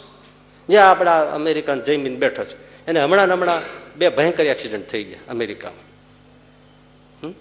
પણ આ બધા ભજનીક ને બધા સત્સંગ પ્રેમી ને બધા એના સંસ્કાર, ગાડી હાંકતા એ ભજન કરતા હોય. એના એ 2 વખતમાં એનો એક ફોલ્ટ નહીં, ભૂલ એની નહીં, સામાવાળાની જ. સામાવાળા આવીને ગાડી ફટકારી દીધી. એટલી જોરથી ગાડી ફટકારી, એરબેગ નીકળી ગઈ તો એરબેગ એને અડી નહીં, ચશ્મા નીકળીને ડેસ્ક ઉપર જતા રહ્યા, એને કશું ના થયું. ગાડી આખી ફેલ થઈ ગઈ. પણ ભગવાન બેઠો હોય એટલે એની રક્ષા થાય. ભજન કરે, ચિંતા કરે થાત. ભગવાનને સોંપે તો એ નિયંતા છે. શંકરાચાર્યજી બહુ સરસ કીધું છે. એટલે શું કોઈ નિયંતા નથી તો નિયંતાને પકડી લ્યો ને. પણ ઘણા હોય ને, કાલે જ રાતે એક જણાનો મને મુંબઈથી ફોન આવ્યો. મને કે અમારો છોકરો છે એને આવી રીતનો પરીક્ષા આપવાની છે તો જરા પ્રાર્થના કરજો અને સરખું થઈ જાય. મેં કીધું એને કયો ને માળા કરે. મને કે લે, મને કઈ અડધો પગાર દેવાનો છે અને દેતો હોય તો મારે શું કરવું એને? એટલે માળા અમે કરીને તમારે પરબળ ટટકાવી જવું? તો એ ઊંટિયાને મીઠું દી એવડો થયો છે, એને કેમ 10 માળા કરો? મેં કીધું એને કેમ માળા કરો? તો કે એને સમય નથી રહેતો. તો મેં મારે નથી સમય, જાઓ. એને કોઈને ભજન કરતા નથી કરાવવા અને પોતાને લફર ફફર ભજન કરવું છે. પછી આમાં ક્યાંથી રક્ષા થાય? ચિંતા જાય ક્યાંથી? સાચી વાત છે ને? ભજન ને એને ભજન સોંપી દો. બહુ સરસ વાત છે. સમજો, નરસિંહ મહેતાએ કીધું છે, આપણો ચિંતવ્યો અર્થ કઈ નવસરે, અંતરે એક ઉદ્વેગ ધરો. ખાલી શોક સિવાય કાંઈ મળે નહીં. આપણો ચિંતવ્યો અર્થ કઈ નવસરે. ગમે એટલી ચિંતા કરો તો આપણું કર્યું કશું થવાનું નથી. એટલે બહુ ગુજરાતી સાદી પંક્તિ છે. તું મારા નામમાં, કોણ કે છે? ભગવાન કે છો સ્મરણમાં. તું મારા નામમાં, તું મારું નામ રટવામાં બેસી જા તો હું તારા કામમાં. હજી અડધું છે, અડધું તો સાંભળો, બહુ મજાની વાત છે. જો તું મારા નામમાં તો હું તારા કામમાં. નરસિંહ મહેતા નામમાં બેસી જાતો, દામોદરના ગુણ ગાવા, તો દોડી દોડીને કૃષ્ણ તપેલા હારતા, શાક સબ્જી લાવતા, પૈસાના ઉઘરાણા ભરતા, મામેરા ભરતા. કેમ? ઓલો તો નામ કરતો હતો, ભજન કરતો હતો. તું મારા નામમાં તો હું તારા કામમાં, તું તારા કામમાં તો હું મારા ધામમાં. હવે જો તારે તારું કરવું હોય તો તું કરે રાખ, તો હું તો નિરાય થઈ મારા ધામમાં બેઠો છું. એક જ વાત છે એટલે શંકરાચાર્ય વારે વારે મુખડું આટોપીને ચોંટાડ્યું છે. ભજ ગોવિંદમ, ભજ ગોવિંદમ, ગોવિંદમ ભજ મૂઢ મત. એટલે આ મૂર્ખાઓ ભજન કરો ને રાતે ઉઠી ઉઠીને સ્વામિનારાયણ, સ્વામિનારાયણ, સ્વામિનારાયણ. તો વાત શું કરો છો? અને જો આસ્તિક અને નાસ્તિક બે ને પાછી ચિંતા હોય છે.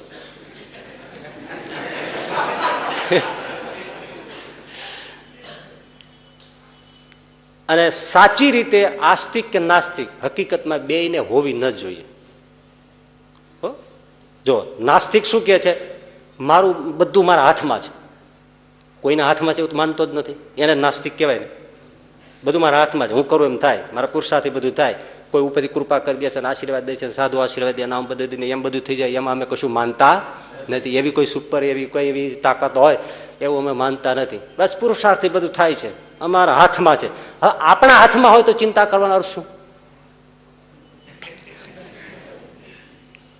અને જો નાસ્તિક હોય એ શું કે બધું ભગવાનના હાથમાં, તો પછી ચિંતા કરવાનું કારણ શું? બધું ભગવાનના હાથમાં છે તો પછી એની ચિંતા કરવાની શું જરૂરી? એટલે આસ્તિક હો કે નાસ્તિક હો, બેમાંથી કોઈ ચિંતા કરવાનું કોઈ કારણ જડતું નથી, છતાં પાછા બે કરે છે. મતલબ શું છે? આપણે ન તો પૂરા નાસ્તિક છે, ન તો પૂરા આસ્તિક છીએ. બહુ મોટી વાત છે ભાઈ, અને હવે ઝીણી ઝીણી જ વાત છે. કેટલાને સમજાય, કેટલાને ના પણ સમજાય એવી વાત છે. મહાભારતના યુદ્ધમાં ભીષ્મ દાદાએ પછી 10મા દિવસે પછી રાત્રિએ પ્રતિજ્ઞા કરી કે કાલ સવારે સૂરજ અસ્ત થાય ત્યાં સુધીમાં ન પાંડવી પૃથ્વી કરું, ને 5 બાણ સટાસટ ખેંચીને સામે મૂકી દીધા, ને એક એકના નામ આપ્યા, આ યુધિષ્ઠિર માટે, આ અર્જુન માટે, આ ભીમ માટે, આ સહદેવ માટે, નકુલ માટે. હવે એ ડોહાની પ્રતિજ્ઞાને બ્રહ્માંડમાં કોઈ તોડી ન શકે. અને જાસૂસો આવીને પાંડવોની છાવણીમાં કીધું કે આવી રીતનું છે. કૃષ્ણને આવીને જગાડીને વાત કરી, ભીષ્મ દાદાએ પ્રતિજ્ઞા કરી લીધી છે કાલ સાંજ થતા 5 પાંડવો પૃથ્વી ઉપર નહીં હોય, ન પાંડવી પૃથ્વી કરું. કૃષ્ણ ઉભા થઈ ગયા, ભારે કરી કે આ ડોહાએ આ ક્યાં કર્યું? કારણ કે કૃષ્ણ એને આદર આપે ને, ડોહો તો મરવાની ઈચ્છા કરે તો જ મરી શકે એવું તત્વ. અને એને આ કીધું, એક એક બાણ ગોઠવી દીધા. એ ગોઠવેલું પૂરું કરે, એને હથિયાર નહોતા લેવા એવી પ્રતિજ્ઞા કરી હતી કૃષ્ણએ કે હું હથિયાર ધારણ નહીં કરું. તો આને સામે પ્રતિજ્ઞા લઈ લીધી કે હું ભીષ્મ પુત્ર, ગંગા પુત્ર ભીષ્મ હોઉં તો દેવકી નંદન હાથમાં હથિયાર ધરાવું, નહીતર ગંગા પુત્ર નામ ના કહાવું. આવી પ્રતિજ્ઞા કરે. ભગવાન અરે બથોડા લે, તમે વિચાર તો કરો. હું એને હથિયાર યુદ્ધ મેદાનમાં ધરાવી દઉં, શસ્ત્ર લેવડાવું છું. અને ભાઈ પછી 9મા દિવસે એને જે ઘોર સંહાર માંડ્યો છે. અર્જુનને ફૂજે નહીં, બાણ ચીમથી આવે છે, ચીમથી આવે છે, ચીમથી જાય છે, બાણ કશું દેખાય જ નહીં. ભગવાન શ્રી કૃષ્ણના પણ બાણ વાગી ગયા, અને થોડા આ રુધિરના બિંદુઓ, નાની નાની આમ ધારાઓ આવી ગઈ. કૃષ્ણને થઈ ગયો આ ડોહો રેવા નહીં દિયા ને. હથિયાર નહીં ધારણ કરવાની પ્રતિજ્ઞા હતી કૃષ્ણને, અને છલાંગ મારી. અર્જુન કે મારે ક્યાં ભાગવા, હવે છરમર રે તું, આજ રેવા નો દો આ ધોળી પૂણી વાળા માણસને. આ દાદો સમજે છે શું? તે હથિયાર તો શું એની પાસે કાંઈ નહોતું, બધું ઘરે મૂકીને આવ્યા હતા. ભાંગી ગયેલા રથ યુદ્ધના મેદાનમાં એનું પૈડું કેવડું મોટું હોય, એને ઉપાડ્યું, આમ ચડાવ્યું અને દોડ્યા. ભીષ્મ દાદા હથિયાર હેઠા મૂકી દીધું અને પગે લાગે, બસ મારી પ્રતિજ્ઞા પૂરી થઈ ગઈ, મારે તને હથિયાર ધરાવવું હતું. કૃષ્ણ ભગવાન આ બાજુ પૈડું ફેંકીને કે આને શસ્ત્ર ન કહેવાય, આ બાજુ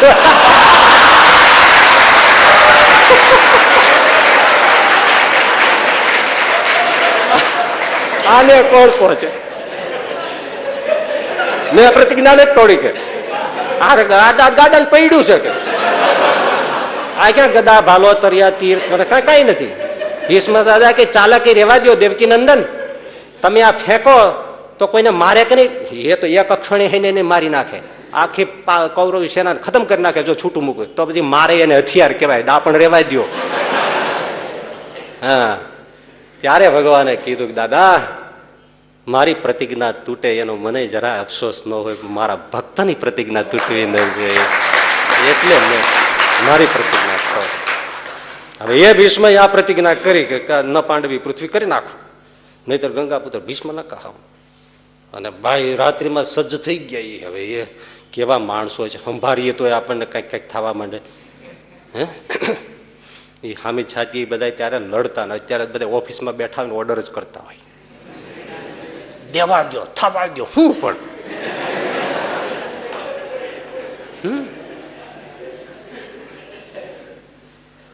તો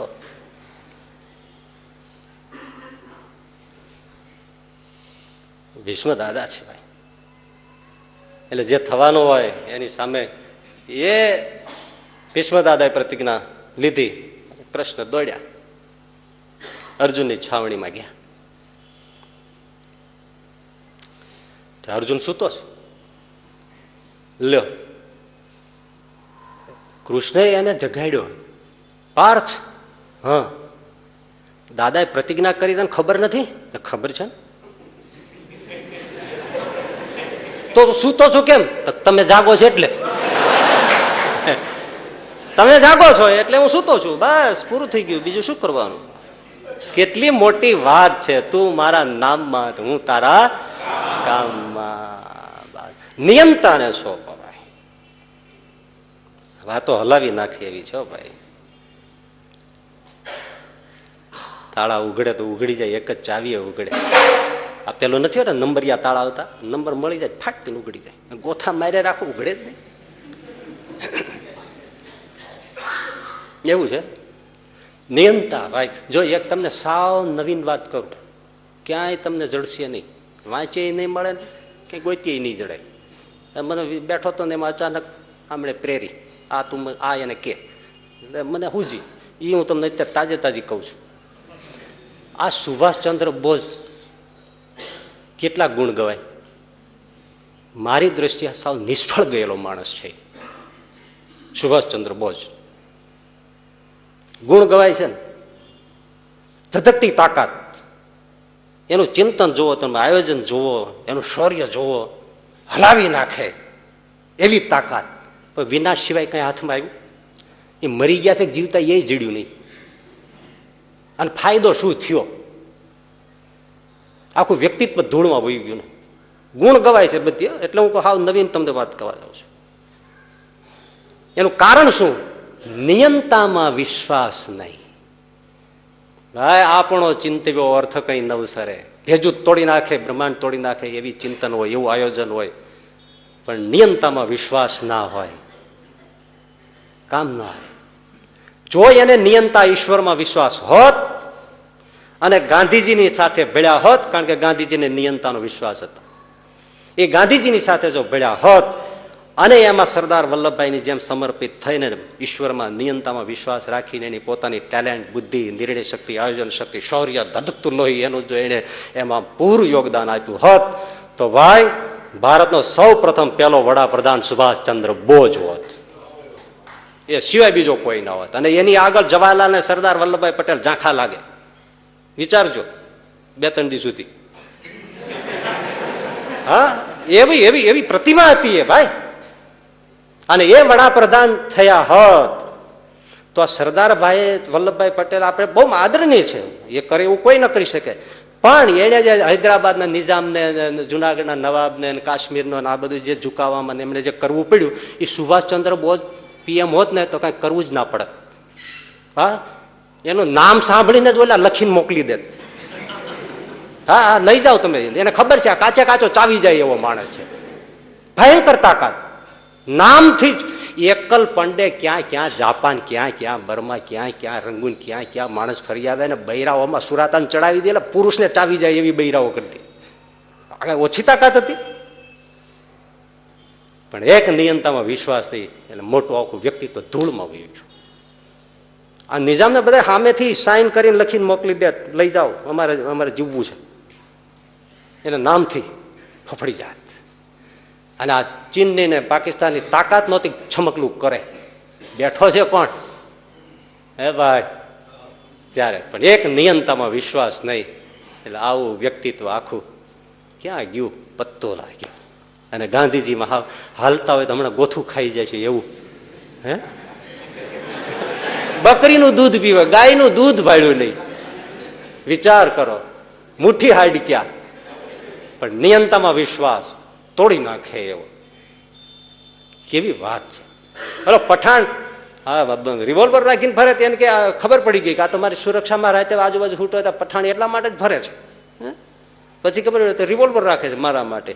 વેચી નાખ તું, તને મારા રામના નામ કરતા રિવોલ્વરમાં વધારે શ્રદ્ધા છે? એ તારી રિવોલ્વર બચાવવાની છે? મૂર્ખ, વેચી નાખ ત્યાર પછી જ હું અન્ન લઉં.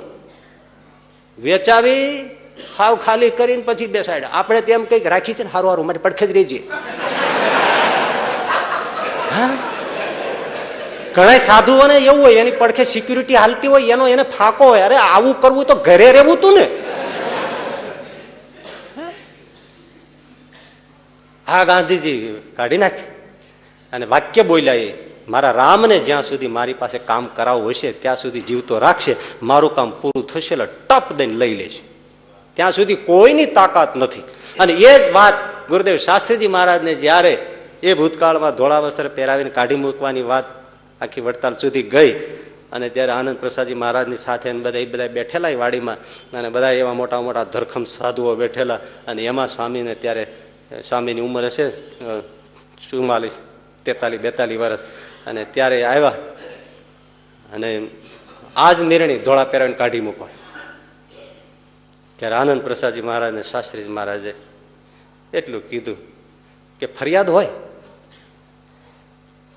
પણ જેની સામે ફરિયાદ થઈ છે એને બોલવાનું ખરું કે નહીં કાંઈ? તો કે ના, તમે તમારા શાસ્ત્રીજી બોલો. અને પછી જે સામે બોલ્યા છે, આહા, એ મારે બોલાય નહીં. બધા એમ હજળ થઈ ગયા, શું બોલે? આમ આંગળી કરીને કે આ બધાને તપાસ કરો, એને શું શું કર્યું છે સંપ્રદાયનું, અને મારું તપાસો, મેં સંપ્રદાયને શું લો લગાડ્યો છે, મેં સંપ્રદાયમાં શું ભૂંડું કર્યું છે, મેં તમને ઉજળા કરી બતાવ્યા છે, સંપ્રદાયને ઉજળો કરી બતાવ્યો છે, એના માટે સારા કામ કરું છું, મેં શું ખોટું કર્યું? હે? અને આચાર્ય મહારાજથી સાંભળી લ્યો, કોઈ 2 બાર જોટાળી બંદૂક લઈને ધર્મજીવનદાસ સ્વામીની સામે આવશે તો જે ગોળી ઉપર ધર્મજીવન નામ લખ્યું છે ને એ જ મને વાગશે, બાકી ફાજલ જશે.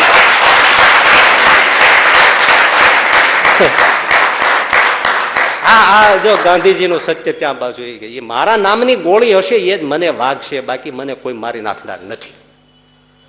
એ તાકાતમાં બોલ્યા છે. આનંદ પ્રસાદજી મહારાજ ઉભા થઈ ગયા. શાસ્ત્રીજી મહારાજ કે શાસ્ત્રીજી શાંત રહો, શાંત રહો. શાંત શું મહારાજ? જયારે કેવું જ છે ત્યારે તો મરણિયો થયો છું, મેં બધું નક્કી કરી રાખ્યું છે. નહીં નહીં નહીં યાર, જાઓ, મારે તમને આશીર્વાદ છે, મારે તમને આમ જ જોવા છે. અને ઓલા બધાને કીધું જાઓ વ્યાદા, શાસ્ત્રીજી સત્સંગનું ઘરેણું છે. અને ત્યાર પછીથી છેક ધામમાં ગયા સુધી ત્યાં સુધી આનંદ પ્રસાદજી મહારાજે ગુરુદેવ શાસ્ત્રીજી મહારાજનો પક્ષ રાખ્યો. ગુરુકુળ થવાનું થયું તો હું આવીશ, સંસ્કૃત પાઠશાળા તો એનું સ્થાપન પણ એમાં આવવાની વાત એને કરી, હું આવીશ. હે? અને છેલ્લે નરેન્દ્ર પ્રસાદજી મહારાજને ગાદી ઉપર બેસાડ્યા ત્યારે આનંદ પ્રસાદજી મહારાજ એને બેસાડતા બેસાડતા કીધું, સાંભળજો, હા નરેન્દ્ર, હા આ ધર્મજીવનદાસ શાસ્ત્રીને જિંદગીભર કોચવતો નહીં, એનું ધ્યાન રાખજે. એને કોચવતો. અને નરેન્દ્ર પ્રસાદજી મહારાજે જિંદગીભર એ પાળ્યું પણ ખરું, કોઈ દિવસ આમીને પેલું નહીં કહે. એટલે આચાર્યના રૂડા આશીર્વાદથી આ બધી સંસ્થાઓ છે. એમનું કાંઈ બીજું અજડમ ફજડમ સ્વામીનું કોઈ મનગઢંતા કાર્ય નથી. અદભુત વાતો છે, પણ નિયંતામાં વિશ્વાસ. એટલે હોય આ બધું, પણ શંકરાચાર્યજી કે વાતુલ વાયડા કેમ તમે નાસ્તી નિયંતા, શું તારા હાથમાં છે? નથી. તો ઈશ્વરના હાથમાં છે? હા, તો તું એને જ ગોતી લે ને, બસ, એટલે તારું કામ થઈ જશે. પછીનું 5મું, ખોટા વિચારો. આપણે છેલ્લે છે, હું પેલા લઉં છું કે ચિંતા કરવાનો સ્વભાવ જ હોય તો એ ચિંતા કર્યા જ કરે. એ આના પછી એટલા માટે લઉં છું કે એમાં પણ નિયંતાને આધીન થવું પડે તો જ આમાંથી નીકળાય, નહીં તો નીકળાય જ નહીં, કોઈ બીજો રસ્તો જ નહીં. આ ઘણા છોકરાઓ 12 સાયન્સના તમે જુઓ, પરીક્ષા આપી દે પણ પછી મનમાં એને સતત ચિંતા ખાય, મને નાપાસ થઈશ, અથવા તો એકમાં ફેલ થઈશ, અથવા તો પર્સન્ટેજ ઓછા આવશે, અને આમ થશે તો મારા મમ્મી પપ્પા મને શું કહેશે, આ શું કહેશે ને, અને આત્મહત્યા કરી લે. હું એ પેપરમાં બધા જોઈ રાખો. તો હમણાં છેલ્લા લગભગ 5 વર્ષમાં આવું બન્યું ઘણું. પછી આપણે ગુજરાતનું જ ન હોય તો મહારાષ્ટ્રનું જોતો હોય, પેલાનું જોતો હોય, બીજે ક્યાંયથી આવા કિસ્સાઓ આવતા હોય. જેણે આત્મહત્યા કરી એમાંના ઘણા આવા 12 સાયન્સના વિદ્યાર્થીઓ સ્કૂલ ફર્સ્ટ આવ્યા હોય. એટલે બોલો કે જે ગભરામણથી એ મરી ગયા, હવે એને ડિસ્ટિંક્શન આવ્યા હોય. હવે ખોટું હતું ને. એટલે જે ચિંતા કરીએ છીએ કાલ્પનિક, પોતાના ચિંતાના સ્વભાવથી, એમાંને મોટા ભાગની એવી ઘટનાઓ ઘટતી જ નથી. ઘટતી જ નથી. હવે ખોટું જરાન ધાવાનું થયું. હવે આ સચિન તેંડુલકર વચ્ચે અંગૂઠાનું ઓપરેશન કરાવ્યું હતું આફ્રિકા જઈને, સાઉથ આફ્રિકા ક્યાં જઈને કર્યું હતું. તો એક વ્યક્તિ દક્ષિણમાં આપઘાત કરીને મરી ગઈ. કારણ શું લખ્યું ખબર છે? હવે સચિનને ઓપરેશન કર્યું છે, પેલા જેવું રમી નહીં શકે. હવે ઓઈલો દે આમ જો, હા રમે ફડાકા મારે, ઓઈલો ઓયો ગયો, હા હા હાથી નો ગયો ને, હાવ છે કાલ્પનિક જે એનો અર્થ નથી. 7-8 વર્ષ થઈ ગયા. એ છોકરો અમદાવાદમાં છે, ભૂતપૂર્વ વિદ્યાર્થી, મારી પાસે આવ્યો. મને કે સ્વામી મને બહુ ચિંતા થાય છે. મેં કીધું શેની થાય છે? તો કે મારી સગાઈ કરવાની છે ને બધા જોવાનું શરૂ થયું છે, પણ મને બહુ ચિંતા થાય છે. મેં કીધું શું ચિંતા થાય? એ કે અમારે બેને ભળશે કે નહીં. અમારે બેન આ બધે આપણે બધું આમ સાંભળીએ છીએ અને બધા જોક ને આવું બધું આપણે સાંભળતા હોય ને ઘણા બધા આવું બધું હોય તો એ અમારે બેનો આવી રીતે કંકાસ થાય ને ક્લેશ થાય ને આવું થાય તો મારાથી સહન જ ન થાય. પછી આ એ સાસુ સસરા કેવા નીકળે ને આ કેવા નીકળે ને સંબંધીઓ કેવા ને, આ તો આખું નવું શું આખું ફિલ્ડ આવે ને મારે તો મને મૂંઝવણ બહુ થાય છે. મેં કીધું તો સાધુ થઈ જાય? તો ના મહારાજ એ સાધુ તો નથી થવું, સાધુ તો નથી થવું. મેં કીધું તો ભાઈ વૈરાગ થઈ ગયો છે? તો કે ના એમ વૈરાગે નથી થયો. મેં કીધું તો પરણવું તો પડશે ને? તો પરણવું તો પડશે. મેં ત્યારે મને ખબર પડી આ પરણવું એ તો બહુ હિંમત વાળાનું કામ છે. એ હિંમત વાળાનું જ કામ છે. એટલે આ બધું શું થાય છે? મેં કીધું ભાઈ આ બધું એમ જ હોય, આ સાહસ કરીને જ પડવાનું હોય. હા, આમાં બહુ વિચાર કરવા રહીએ તો એમનેમ રહી જાય. બહુ વિચાર્યું ન હોય એટલે ભગવાને મોહ મૂક્યો છે, જરી ગમી જાય ને એટલે તરત હા પાડી દી, એટલે તરત ગોઠવાય. વિચારવા રહીએ તો મેળ પડે, પછી જે થયું બે જણા નભાવ્યા જાય, પછી બીજું શું થાય? પણ મિરેકલ તમને વાત કહું કે એ જે ચિંતા કરતો હતો એ છોકરો આજે વર્ષ પરિણામ બધું થયું, એને કે દીકરો ને દીકરી છે, આજે 7-8 વર્ષ થઈ ગયા, ક્યારેક ક્યારેક મળે છે. પછી હું બધું યાદ કરું ને 1-2 વાર પૂછ્યું કેમ છે? મને કે સ્વામી જે વિચાર્યું હતું ને એમાં એલું કાંઈ નહીં, એવા સરસ મળ્યા છે, છોકરા દયા છે, સંબંધીઓ પણ બહુ સારા છે, અને શાંતિથી મારો પરિવાર બધું ચાલે છે. મેં કહ્યું જો આમાં તો તમારી પાસે કાંઈ આવ્યું તો સુખેથી તમારે પહેલેથી જ આ કરવાની જરૂર હતી. એટલે કાલ્પનિક ચિંતાઓ, વાતુલનો અર્થ છે વાયુ વિચાર થઈ જાય ને, ઘણા વિચાર વાયુ નથી કહેતા ગામડામાં, એક વાતુલનો આ ત્રીજો અર્થ છે, વિચાર વાયુ થઈ જાય. તો એનો પણ ઈલાજ એ જ છે કે નિયંતા ઈશ્વરમાં વિશ્વાસ રાખવો, જે થાય તે મારે જે ગમે જગદગુરુ દેવ જગદીશને તે તણો ખરખરો ભોગ. અને છઠ્ઠું ચિંતાનું કારણ હતું કે પાપ કરશો, ખોટું કરશો, અનિતિ કરશો તો ચિંતા થશે થશે ને થશે. રાવણ જેવા જયારે ખોટા પગલા ભરે ત્યારે ચિંતા થાય છે. મહાભારતમાં વિદુર નીતિનો પ્રારંભ ક્યાંથી છે? ધૃતરાષ્ટ્રે અડધી રાતે વિદુરને બોલાવ્યા છે, મંત્રી છે, આમ તો ભાઈ છે, બોલાવ્યા અડધી રાતે. આવ્યા વિદુર, શું છે મોટા ભાઈ? મને ચિંતા બહુ થાય છે, ચેન પડતું નથી, ઊંઘ આવતી નથી, તે તને બોલાવ્યો છે. પ્રારંભમાં જે વિદુરજી કહે છે કે મહારાજ હું તમને એક કહી દઉં, ઊંઘ કેટલા જણાને ન આવે, એમાં તમારું કોઈ કારણ હોય તો તમે ખોળી લો. હા બોલ બોલ બોલ. તો કે જો પહેલી વાત એ છે કે જે દુર્બળ હોય અને એને સબળ બળવાન વ્યક્તિ દબાવતો હોય, દબડાવતો હોય, તો એ દબાયેલો માણસ હોય ને એને ઊંઘ ન આવે. બરાબર છે. બીજું કોઈને ધન સંપત્તિ બધું જતું રહ્યું હોય તો એને સંપત્તિ ગઈ છે, કંગાલ થઈ ગયો બિચારો, સમૃદ્ધ હતો અને કંગાલ થઈ ગયો, તો એને કોઈ દિવસ પછી ઊંઘ ના આવે. બરાબર છે, સાચું કહે છે હો વિદુર. હા, પછી એક મહારાજ જે રોગી હોય એને ઊંઘ ના આવે, એને રોગ સુવા ના દે. હા, એ પણ સાચું છે. હા, અને ભોગી હોય, અત્યંત સ્ત્રી વિષયાસક્ત હોય, તો વિલાસી હોય, એને પણ મહારાજ ઊંઘ ના આવે. હો જો વિદુર કારણ બતાવે છે, તમે જુઓ એક એક ઉપર છે ને કલાક કલાક બોલી શકાય એવા. હા, રોગી ના ઊંઘી શકે, ભોગી ના ઊંઘી શકે.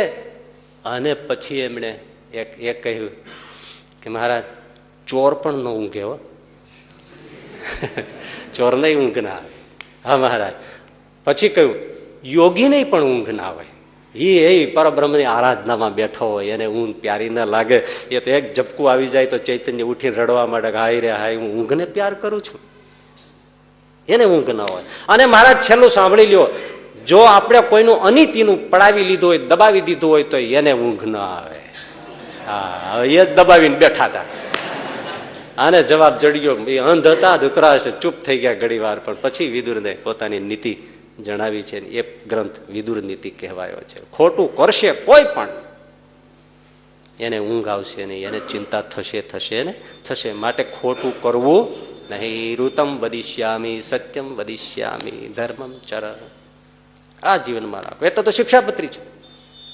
આમાં જે આ પ્રમાણે કહ્યું છે એ જે પ્રમાણે વર્તે. સરદાર વલ્લભભાઈ પણ કહેતા કે સહજાનંદ સ્વામીએ લખેલી શિક્ષાપત્રી એ દરેક ઓફિસોમાં અને સરકારી કાર્યાલયોમાં અને ટેબલ ઉપર જો શિક્ષાપત્રી મૂકી દેવામાં આવે અને એ શિક્ષાપત્રીનું જ પાલન કરે તો દેશમાં પોલીસની જ જરૂર ના પડે.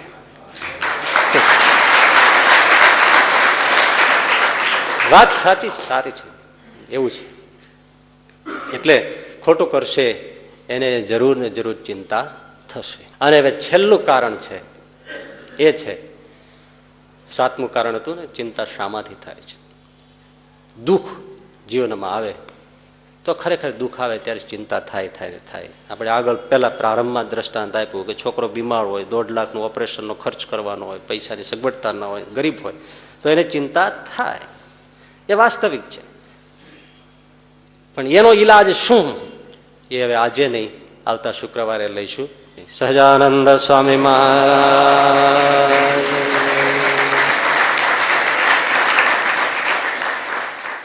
વાલા ભક્તજનો, જય સ્વામિનારાયણ.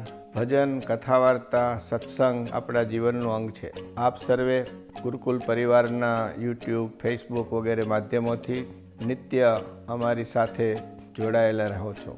તો આ બધા ઉત્સવોને યુટ્યુબ ઉપર નિહાળો, શેર કરો, સબસ્ક્રાઈબ કરો અને જે આપણી ગુરુકુલ પરિવારની યુટ્યુબ ચેનલ છે એને રેગ્યુલર અપડેટ માટે બેલ આઇકોન ઉપર ક્લિક કરો. આમ કરવાથી તમે સતત સારી પ્રવૃત્તિઓ સાથે દેવદર્શન માટે, ઉત્સવો માટે સતત જોડાયેલા રહેશો.